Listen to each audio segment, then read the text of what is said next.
So good morning, everyone. Happy Easter to you all. What are we doing here today? Why did we get up this morning?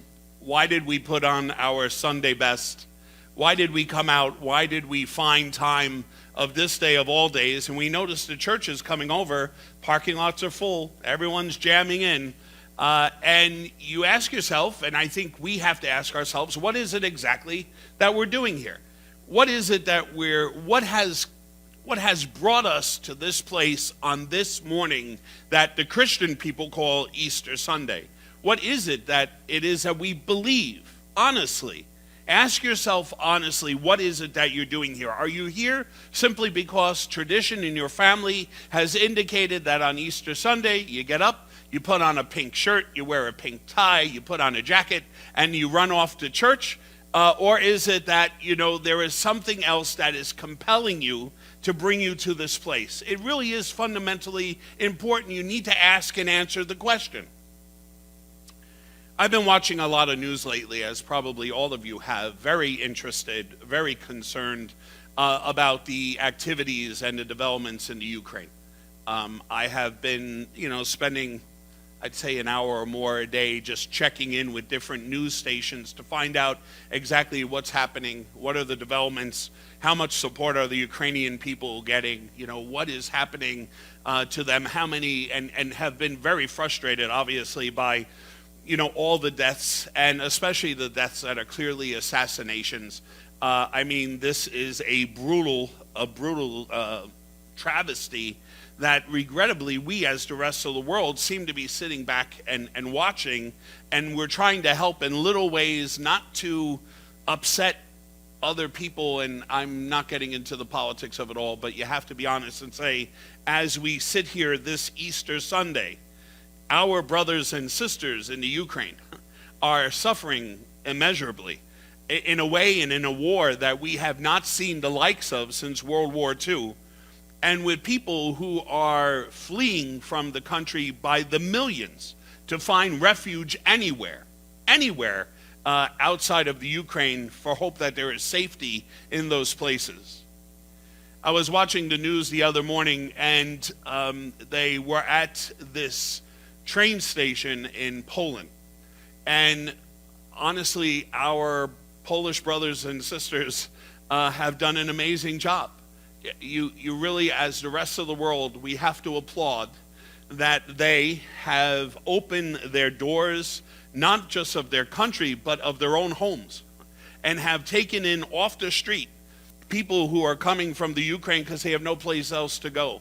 And as the news reporter was there, he brought on this young girl, probably 17, 18 years old, and she's there, and they ask her, so here we are, what are you doing here today? And she says, well, I'm here to volunteer. And she has a smile on her face.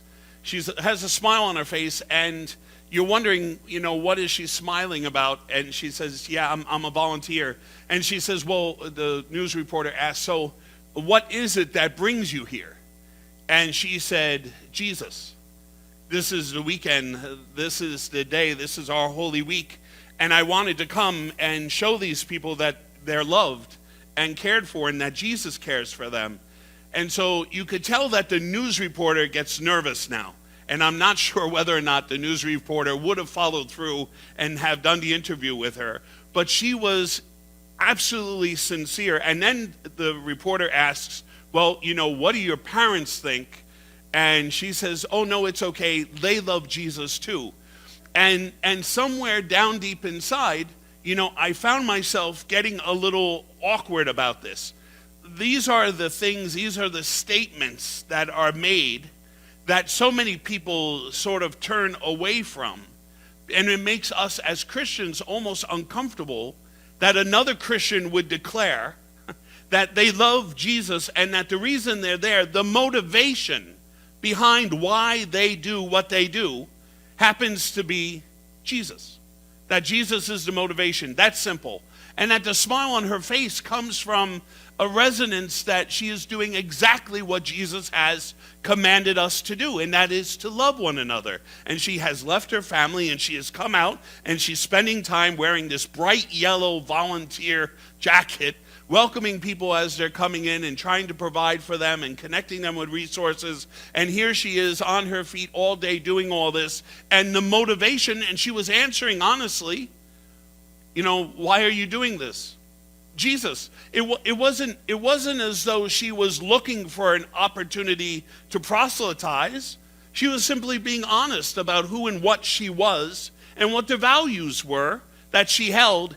And most importantly, what I saw in her face, she didn't say that her church sent her there. She didn't say that there was a church group and we all came down. She didn't say any of that. She said Jesus. Her point of her activity, the centerpiece of who and what she was and why she was doing what she was doing, was because she had a relationship. She had a relationship with Jesus Christ. And I'm simply saying to you this morning, you cannot be here, you cannot sense or feel, you cannot be transformed, you cannot be profoundly overwhelmed by this day unless it is more than simply a religious infrastructure and a religious command that on Easter Sunday you go to church. It's meant to be and has always been about your relationship with Jesus. It has always been from the very beginning, before there were churches, before all the rules and regulations and everything else came out. All it was a bunch of people who were touched by Jesus Christ risen from the dead. The 12 in the group, absolutely, they knew Jesus, they sat with him, they ate with him, they slept with him, there was all that fine. But from that moment on, all the other thousands that came was because they experienced the Spirit of Jesus that drove and entered the depths of their heart, and it was the resurrected Jesus that had made them compelled and convinced that this Jesus was indeed risen from the dead. They actually had a living experience of the resurrected Jesus. And I'm here simply this morning to tell us that we can all have that, and that is all available to us. But more often than not, you and I, we get caught up in the instruments. We get caught up in the instruments. Marcus is an amazing guitar player. He has a guitar. The guitar is great, but not without Marcus. The churches are great, but not without the musician. Not without the divine musician that plucks the chords. And there is a difference between that which is the instrument and that which is the source of the music, which really is the musician who plays it.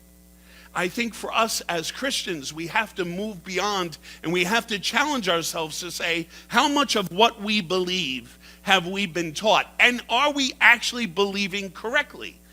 What is wrong with us on this day or in our lives declaring that you and I believe in Jesus, that he is the source of our life? Why are we concerned about this?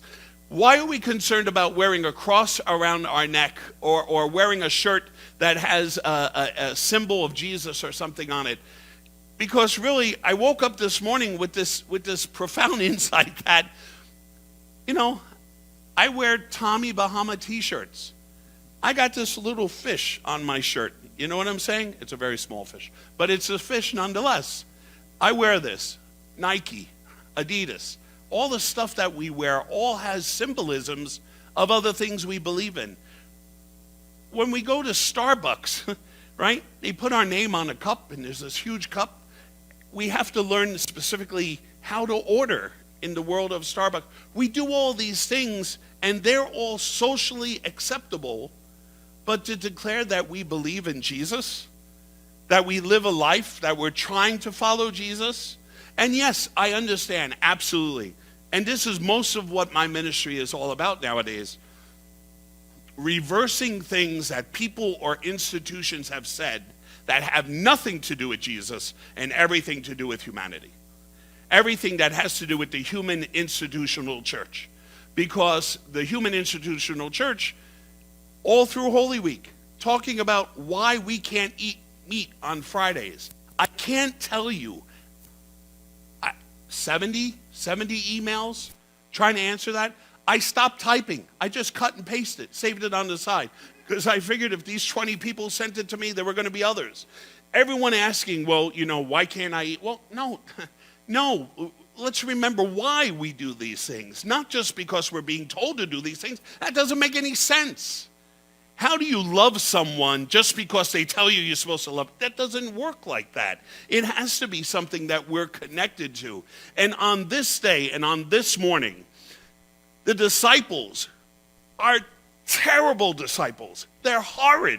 Have you paid attention? Thursday night, they're all having this amazing Passover feast. They celebrate and they share in Jesus' own body and blood. Jesus takes the Passover meal and converts it into this new everlasting covenant that his own body and blood will establish a new relationship, a new opportunity for us to all be closer to the Father than we've ever been before. That somewhere in the mix of our humanity, we have become incredibly separated from God. And it makes sense. God's God. God is all goodness, all love, all compassion. We're not. How do we possibly end up being connected to something that is a source like that? Jesus comes to make sure that we can.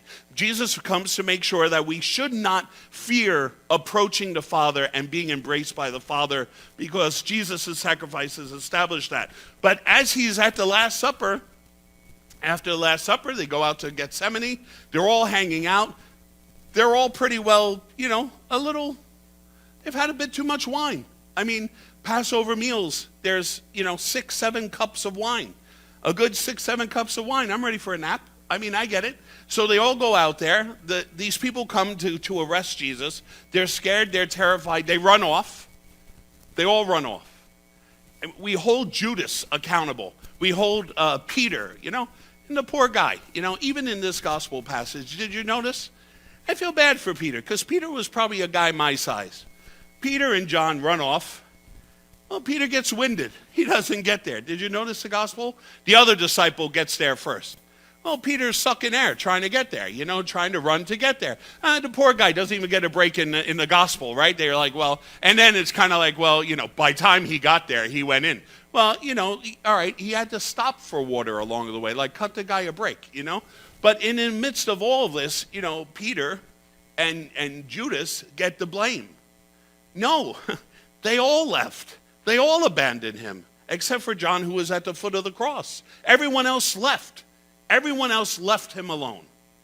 And you know as well as I do, when you're suffering and things are going really bad for you, not to have your friends there is more painful than whatever it is that you're going through, because you need their love, you need their support. And they all left him. They all abandoned him. And yet, who are the first ones that he goes back to? First, he appears to a woman, Mary Magdalene. Okay? Now, not for anything, when this gospel is written, women have as much credibility as, honestly, the animals in the family are more valued than the women of the time. I'm sorry, that's not today, but this is at this culture in this place and time. Don't send me any letters. I know what you're going to say. But the fact of the matter is that, he appears to Mary Magdalene. He appears first to a woman, not to Peter. He appears to a person who is not even truly valued in society, and yet that's his first appearance.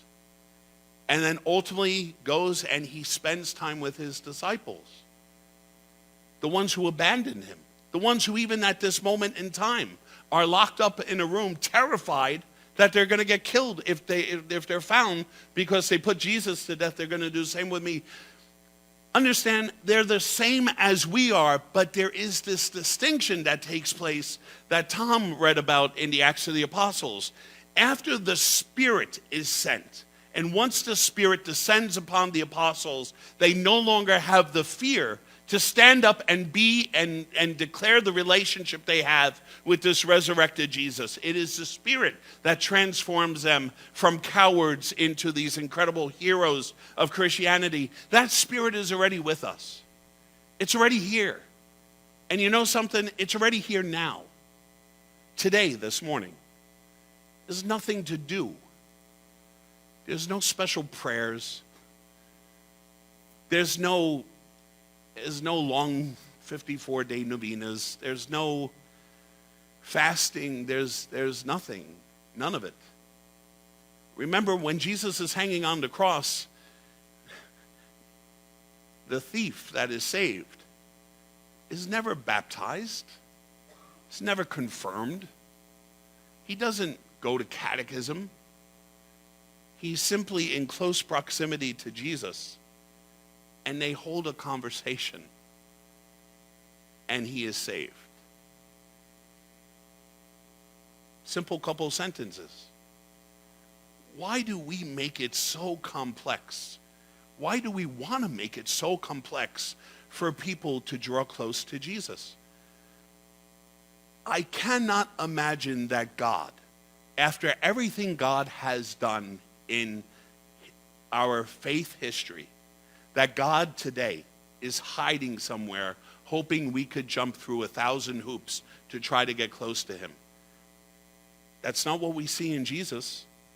That's not what Jesus is. Jesus is the invitation. And Jesus makes sure that we are available and welcomed by the Father by his own death. But his resurrection means something for us. It means everlasting life. See, the people of Jesus' day thought that the Roman occupation was the problem. That wasn't the greatest problem facing humanity. The greatest problem facing humanity was that they were not able to return into the loving arms of the Father because of sin. So God took care of something we didn't even realize was the worst problem than what we had with Roman occupation. And it's the same for us today as well. We keep thinking that we need God to do X, Y, and Z to show us. The situation in the Ukraine, you see the world coming together and supporting these people. Not as much as I personally would like, especially from world powers, but generally speaking, the world is coming together to support them. The problem with this, of course, is that everyone thinks that the only people in need are now the people in the Ukraine, when honestly, if we probably walk 10 blocks from this space in any one-way direction, you'll find neighbors who have as much need and struggle and difficulty and support as the people in the Ukraine. But the fact of the matter is, at least it raises this awareness and people respond, and it is also now meant to be true for us as well. We're already loved. We're already loved. You're already forgiven. It's all been taken care of. Invitations have to be responded to. When we have Arthur's party, we send out the RSVP, and we're serious. We need to know who's showing up. And it's usually a simple text, I'm coming. I think that's all God wants from us, is an acknowledgement that we know what it is. And that God's on, that we're on our way, that we're going to respond. Anything else is not from Jesus. It's not what he taught us. And if we, upon doing that day after day after day, responding to Jesus, if we find that joy like that young girl who annoyed me so much in the beginning, that young girl who said that, well, I'm here because of Jesus and it's okay, my parents love Jesus too.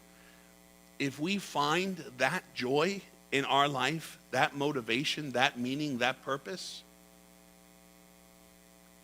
we would be upset about that? We don't think that's a good thing? Today, you and I celebrate that God's power raises Jesus from the dead and promises us the same is true for each and every one of us who simply believes in Jesus. God bless you.